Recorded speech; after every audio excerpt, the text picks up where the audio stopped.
Perkenalkan, nama aku Lisanti Susanti dengan NIM D1A210125 dari jurusan Farmasi Fakultas MIPA. Di sini aku mau mempresentasikan tentang penerapan Internet of Things yang berjudul Smart Traffic. Di sini ada beberapa pokok pembahasan. Yang pertama, pengertian, yang kedua cara kerja IoT, yang ketiga komponen IoT, yang keempat penerapan IoT dalam layanan darurat. Yang pertama, apa itu Internet of Things? IoT adalah suatu singkatan dari Internet of Things yang memiliki arti bahwa internet adalah segalanya. Hal ini memberi makna bahwa suatu konsep saat suatu benda mempunyai teknologi seperti sensor dan software, memiliki tujuan dalam berkomunikasi, menghubungkan, bertukar data menggunakan perangkat lain saat terhubung ke internet.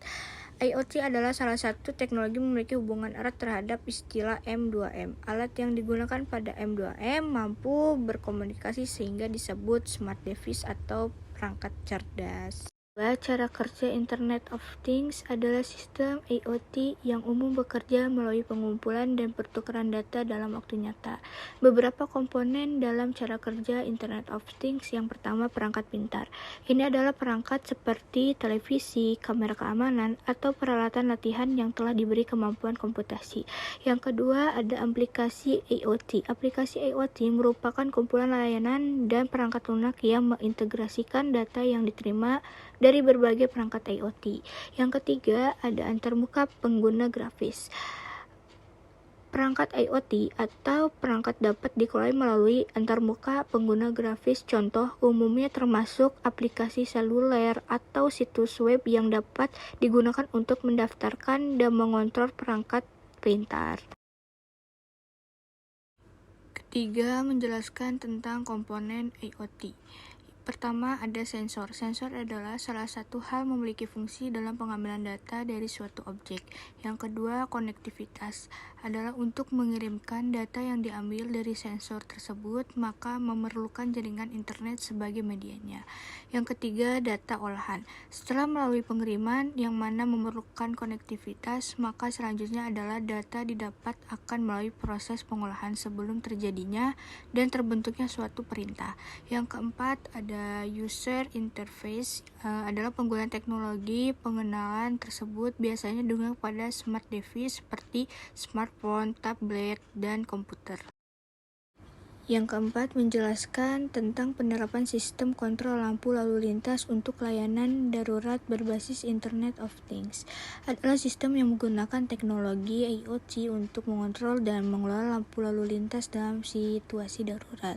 Sistem ini memanfaatkan konektivitas internet untuk menghubungkan lalu lintas dengan jaringan yang lebih luas, memungkinkan pengendalian dan koordinasi yang efisien dalam keadaan darurat. Itu menjelaskan komponen utama yang terlibat dalam sistem kontrol lampu lalu lintas untuk layanan darurat berbasis IoT. Pertama, ada sensor dan pendeteksi darurat. Sensor seperti sensor gerak, sensor kebakaran, atau sensor kecelakaan dapat dipasang di sekitar persimpangan atau area lalu lintas untuk mendeteksi situasi darurat. Sensor-sensor ini akan mengirimkan sinyal ke sistem kontrol ketika situasi darurat terdeteksi. Kedua, ada jaringan IoT. Sistem menggunakan jaringan IoT untuk menghubungkan semua komponen. Jaringan ini dapat berupa jaringan nirkabel seperti Wi-Fi atau teknologi jaringan seluler seperti 4G atau 5G. Yang ketiga, ada sistem pemantauan dan pengendalian. Adalah sistem pemantauan dan pengendalian bertanggung jawab untuk menerima dan memproses informasi dari sensor-sensor darurat. Ketika situasi darurat terdeteksi, sistem ini akan mengirimkan perintah pengendalian ke lampu lalu lintas terkait. Perintah ini dapat mengubah pola pencahayaan lampu lalu lintas, mengaktifkan mode darurat, atau menghentikan lalu lintas dari arah tertentu. Dan yang terakhir, keempat, itu ada pusat kontrol. Adalah sebuah pusat kontrol yang mengelola dan memantau sistem ini. Pusat kontrol dapat berupa pusat pengendalian lalu lintas yang ada atau pusat darurat khusus yang diaktifkan dalam situasi darurat. Keuntungan dari sistem kontrol lampu lalu lintas untuk layanan darurat berbasis IoT meliputi respon cepat dalam situasi darurat dengan pengiriman perintah pengendalian yang instan ke lampu lalu lintas yang terlibat, peningkatan keamanan dan keselamatan lalu lintas dengan penyesuaian pencahayaan dan prioritas lalu lintas sesuai dengan keadaan darurat, kemampuan untuk memantau dan mengelola sistem dari jarak jauh. Sekian presentasi dari aku, mohon maaf bila banyak kekurangannya. Makasih yang udah like, komen. Wassalamualaikum warahmatullahi wabarakatuh.